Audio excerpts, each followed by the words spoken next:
Au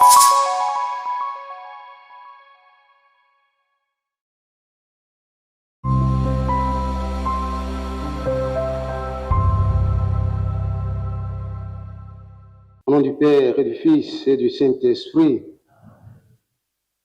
bonne fête à tout le monde. C'est la fête de la maison, c'est la fête du séminaire, c'est la fête de Providence ADI, c'est la fête de votre Nazareth, pour reprendre l'expression du Père acteur. Et chaque année, on se retrouve en intimité pour célébrer cette fête de Saint-Joseph. Solennité dans l'église. Mais comme ce n'est pas un jour chômé et payé, beaucoup de fidèles ne sont pas là. Et c'est tant mieux. Nous sommes face à face avec le Seigneur. Je voudrais, avant de parler de Saint-Joseph, revenir sur l'image du séminaire que le recteur nous a si bien brossé. Je voudrais rassurer tout le monde que ce séminaire n'est pas mon séminaire. Je le dis parce que il y a quelqu'un qui m'a accusé de prendre ce séminaire comme mon séminaire. Non, non, c'est le séminaire de l'église. Que cela soit clair. Mais c'est le Seigneur qui m'a inspiré. Il a voulu passer par ma modeste personne. Et donc, le Seigneur, quand il inspire, vous ne voyez pas clair totalement au début. C'est sa pédagogie. Il l'a fait avec Abraham, il l'a fait avec Moïse, il l'a fait avec David, etc. On ne voit pas clair au début, totalement. Heureusement d'ailleurs, sinon on risque de fuir. Et au départ, il insistait beaucoup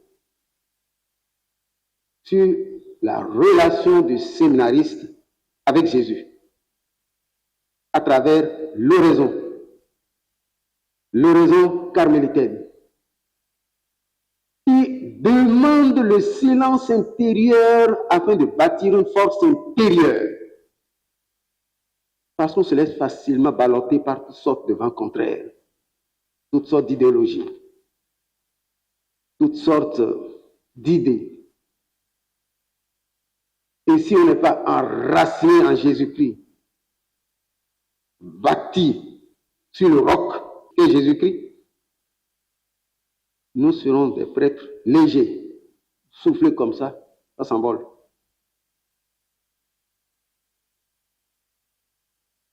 Car notre secours est dans le nom du Seigneur qui a fait le ciel et la terre. Et Saint Paul de dire, je peux tout en celui qui me fortifie. C'est le pilier principal, c'est l'épine dorsale, c'est la colonne vertébrale. Et donc, c'est la première spécificité de ce séminaire.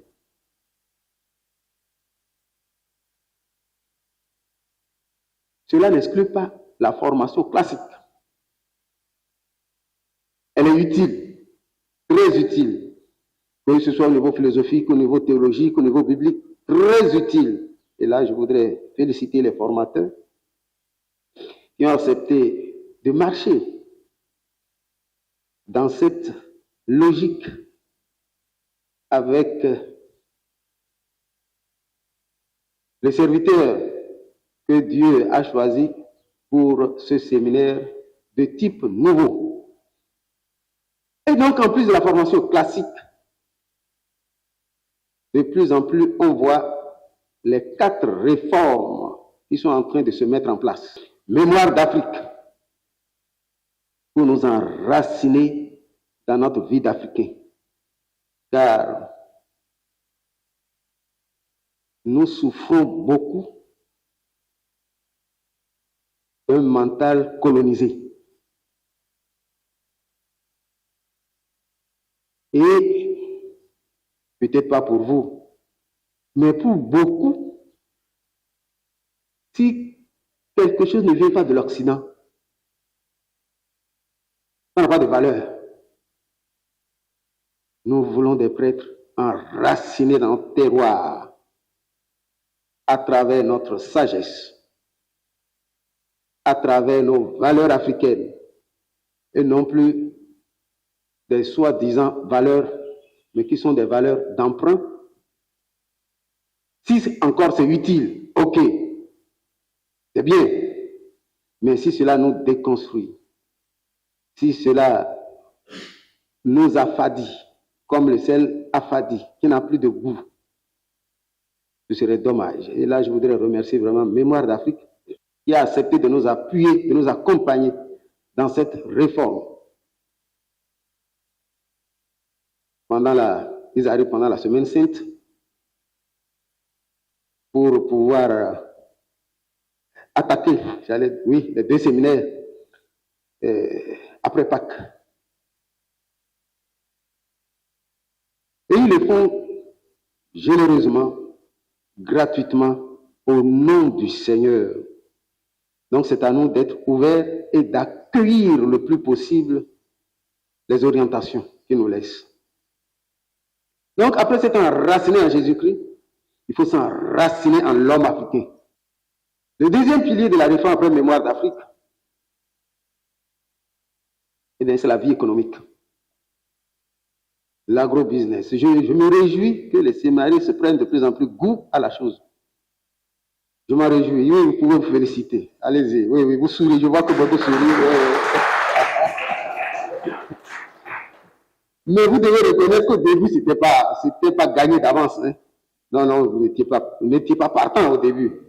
C'est petit à petit que vous avez compris que c'est nécessaire.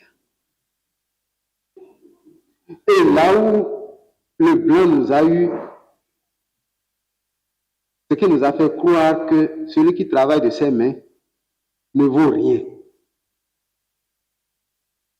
Or, chez eux, c'est des ingénieurs qui sont allés à l'université, qui sont devenus des spécialistes de la terre. Or, nous, dans notre tête, c'est celui qui a échoué à l'école qui retourne à la terre. Et non. Après l'homme, pour reprendre une phrase de Jean-Paul II, après l'homme, la richesse des richesses, c'est la terre. Tout nous vient de la terre. L'or, les diamants, le pétrole, le maïs, le mil, les patates douces, les ignames, tout ce que vous aimez, les fruits, tout ça là, c'est la terre, la terre, la terre. Il n'y a que l'eau, la pluie que le bon Dieu nous envoie du ciel. Sinon, le reste là, c'est la terre, la terre, la terre, la terre. Et si nous sommes assis sur des hectares et que nous sommes pauvres, c'est notre faute, ce n'est pas la faute au bon Dieu. Et donc, je suis heureux que vous compreniez de plus en plus que économiquement, nous pouvons nous prendre, nous pouvons nous autofinancer. Le troisième pilier, eh bien, c'est la santé. La santé par la nature. La première pharmacie, c'est la nature. Hier encore, j'en parlais avec certaines personnes, et même la ministre. C'est la nature. Le bon Dieu a tout mis là pour notre santé. Il faut que nous découvrions. Et je suis heureux que vous preniez goût. Et là, vous n'avez pas eu de difficulté à prendre goût tout de suite à la chose. Évidemment, tout le monde veut être en bonne santé. Et ceux qui viennent, n'est-ce pas, vous entretenir là-dessus, ils voient votre appétit de connaître, de savoir. Et j'en suis heureux. Et le quatrième pilier, et bien sûr, c'est la bonne gestion. Quand Jésus a fait la multiplication des pains, il en restait. Il dit non, ramassez, que rien ne soit perdu. La première fois, c'était en territoire juif, avec 12 corbeilles. Et en territoire païen, c'est Marc qui le raconte, 7 corbeilles de plus. Pas de gaspillage. La bonne gestion. Ça fait partie, n'est-ce pas, de la vie. Ça fait partie des choses que vous allez transmettre. Donc, le décor est ici planté. Je voudrais vraiment remercier chacun et chacune. Remercier la ministre que j'ai connue en août, mois d'août dernier, et qui, faisant partie bien sûr de Mémoire d'Afrique, j'ai vu tout de suite qu'on était fait pour travailler ensemble. Elle a été heureuse, n'est-ce pas, hier soir, non, elle est heureuse, n'est-ce pas, de venir par ici. Et puis, elle a une dévotion particulière envers Saint Joseph. Donc, vous verrez qu'avec votre maison, il y aura un lien spécial. Je voudrais dire à ceux qui ne le savent pas, ce n'est pas moi qui ai donné le nom Providence Dei à cette maison. Non, quand je suis arrivé,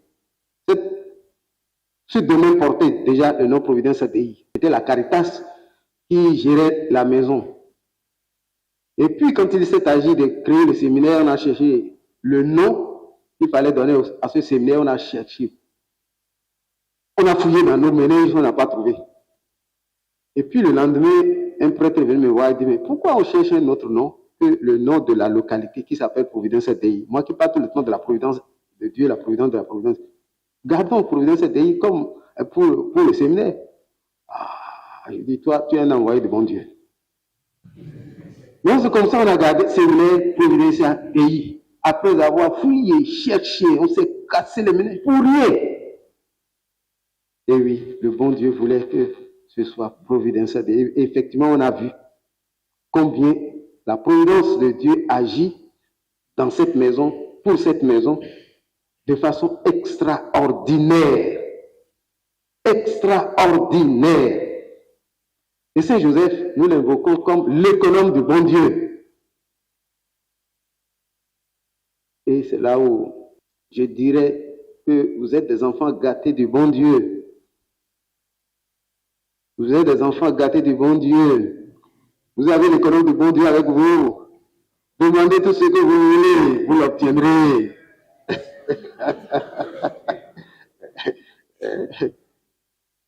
Alors, la fête de Saint Joseph, ce que je vais retenir de Saint Joseph, c'est seulement deux qualités.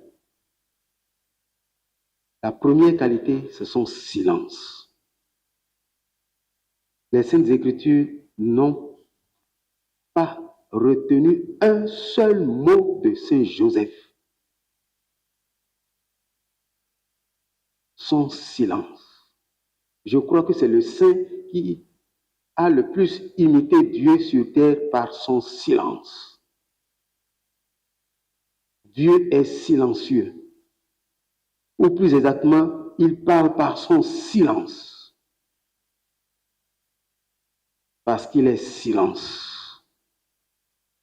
Chargé de tous les pouvoirs. Nous connaissons le proverbe. Ce sont les tonneaux vides qui font du bruit. Parle pour ne rien dire. Mais le silence chargé de Dieu, le silence plein de Dieu, la deuxième qualité que je voudrais souligner, l'histoire de Saint Joseph, c'est son obéissance totale.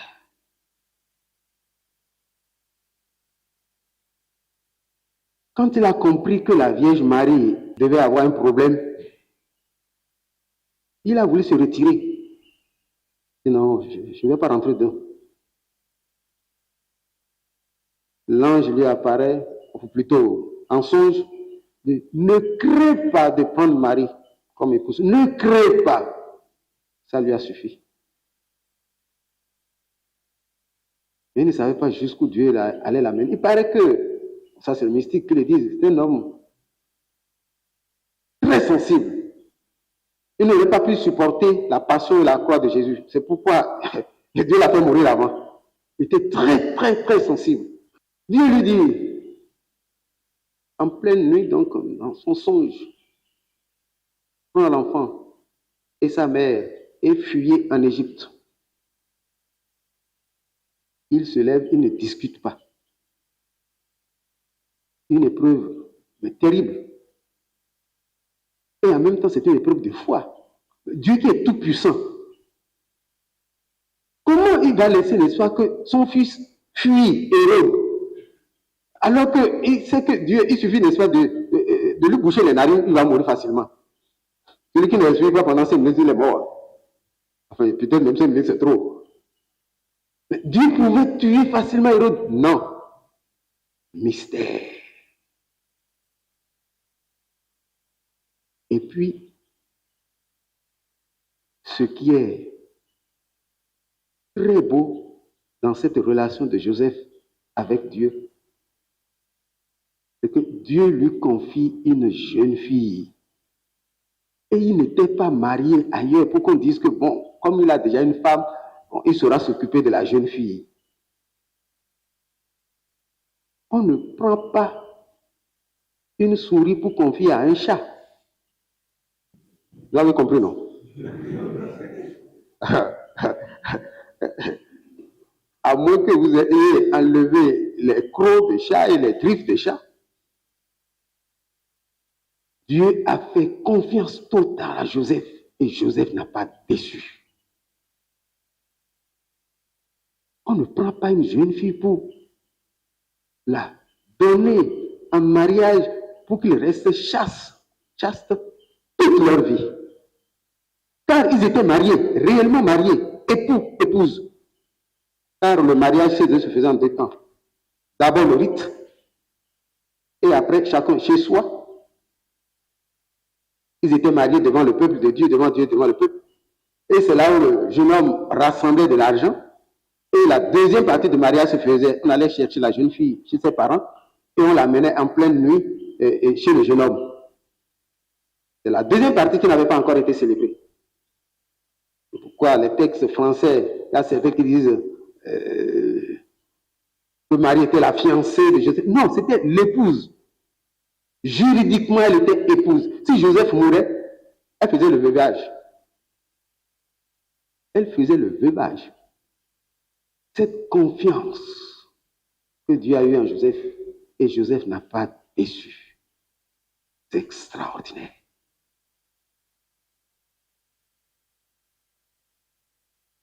Et Joseph, sur terre, a été le papa de Jésus. Le vrai papa légal au niveau de la loi. D'ailleurs, quand Jésus a commencé à faire ses miracles et à parler, il dit, mais d'où lui vient cette sagesse? Mais on connaît bien son papa, c'est Joseph. Et là encore, c'est une grande qualité, ils ont su garder le secret. Aujourd'hui, on bavard trop. On bavard trop. Alors, je voudrais terminer ici en disant, contemplons Joseph, Marie et Jésus ensemble. Jamais l'un sans l'autre. Mais au centre, c'est Jésus qui tient sa maman et son papa adoptif. Dieu a eu besoin à 100% pour son fils. Mais Dieu a eu besoin d'un papa adoptif, papa sur terre, qui joue le vrai rôle de papa sur terre. Mais Jésus, il avait bien conscience que son vrai papa, c'était le Père des cieux et notre Père. Que Saint Joseph, économe du bon Dieu, l'homme de silence, les exorcistes l'appellent terreur des démons. Bon, il n'y a pas d'exorcistes parmi vous, mais il y en aura. Terreur des démons. Que Saint Joseph intercède pour nous, pour la plus grande gloire de Dieu et pour notre bonheur. Amen.